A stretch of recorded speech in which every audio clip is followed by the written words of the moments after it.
Hey, I'm Julie, Fei-Fan Balzer, and today I want to talk to you about background scan. It's one of the most used features of my ScanNCut, and it's something that you should use all the time. So I've got four different situations in which you might want to use background scan.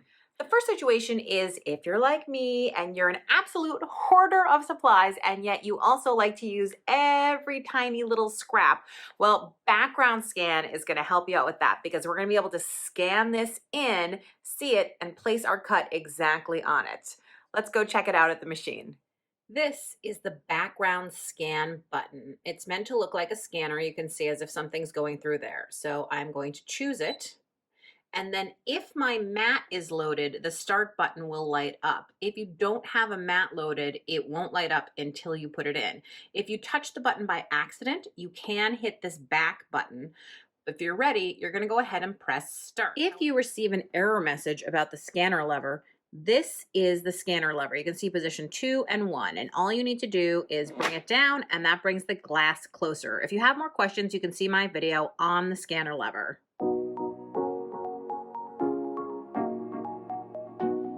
Here on the screen, you can see my small piece of vinyl, which I can drag my cut onto, and I may have to resize it to fit on this small piece. But the other thing that you'll notice is even though this is a piece of black vinyl, I can easily see it. That's because in the settings, you can actually choose how dark your background is. So if I choose this first option and say, okay, wow, I cannot see that at all. It's very hard to figure out what's happening. However, again, if I hit the wrench tool and choose the lighter option, now I can easily see even on that dark background. And of course, if you wanted to resize it so that it would fit on your little scrap, there you go. Now it does, and you are ready to cut. So beyond the desire to use up your scraps, you may also like to use background scan in order to precisely place a cut file exactly where you need it. In the instance of this photo puzzle, right? I have a photo and I need to place these puzzle pieces exactly over it in order for them to cut properly. If you need to do something precise like this, you can zoom in up to 400%. And then you have a different series of arrows. So the arrows that look like just an open triangle, those are navigation tools. You can see how I can navigate. The arrows that look like full-on arrows, that's the nudge tool. So I can nudge this, as you can see, into place in tiny infinitesimal movements that I couldn't possibly do with the stylus. The third example, and this is probably the one that I use most often. Did I say that about every single one of these? I might have, because I really do use background scan virtually every single time that I use my ScanNCut. But I love to cut multiple different pieces at the same time. And what I mean by this is you can cut like 4 different colors of paper as long as they're all the same weight. 4 different colors of fabric as long as they're the same weight. Basically, the idea is any material, you can cut different colors of it, but the auto blade can't detect when you have different items. Like you couldn't put foam and fabric together, but you certainly could put all cotton weight quilting fabrics together or all cardstocks of the same weight together or something like that. Check it out.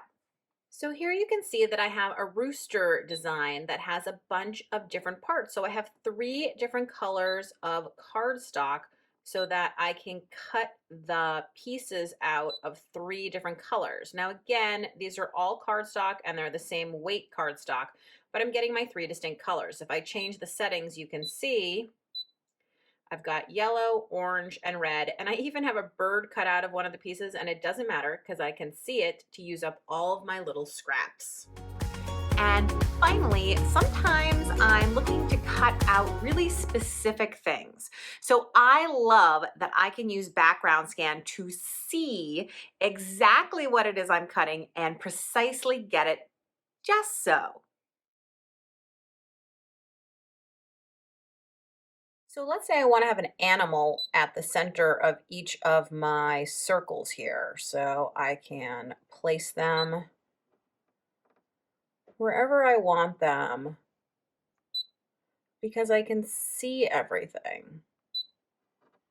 So background scan really allows you to be in control of exactly what is cutting out.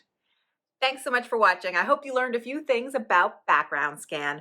For more tips, tricks, and tutorials, visit my blog at balzerdesigns.typepad.com, subscribe to my weekly newsletter, and of course, subscribe to my YouTube channel. You can also find more on the ScanNCut website at scanncut.com.